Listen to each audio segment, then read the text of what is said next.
Saya Hariman Budi Satriawan. Saya ingin memperhatikan tugas dari bisnisnya tentang peran pelaku ekonomi yang dibagi menjadi 4 macam.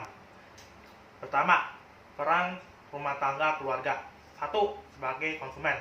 Faktor yang mempengaruhi kebiasaan hidup, jumlah anggota keluarga, status sosial, lingkungan, dan pendapatan. 2. Sebagai pemasok faktor produksi, sumber pendapatan keluarga. Usaha sendiri, misalnya bertani, toko, atau salon. Bekerja pada pihak lain, misalnya karyawan atau babysitter. Menyewakan faktor produksi, misalnya buka kos atau rental mobil. Bunga, misalnya menabung.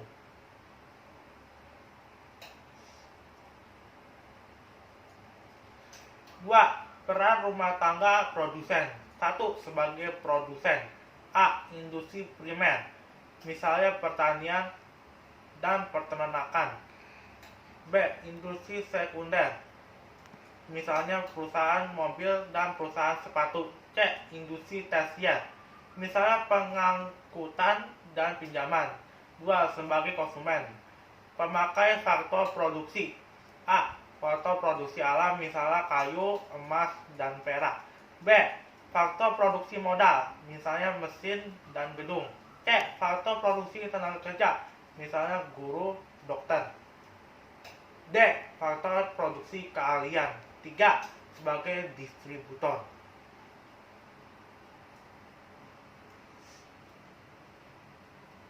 3.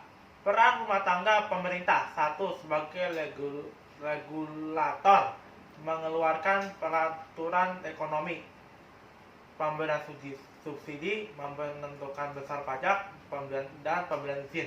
2. Sebagai konsumen, membeli alat kantor, dan membeli alat-alat kesehatan.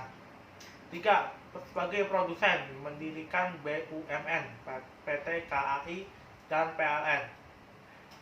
4. Sebagai distributor, misalnya menyalurkan BOS dan menyalurkan riskin.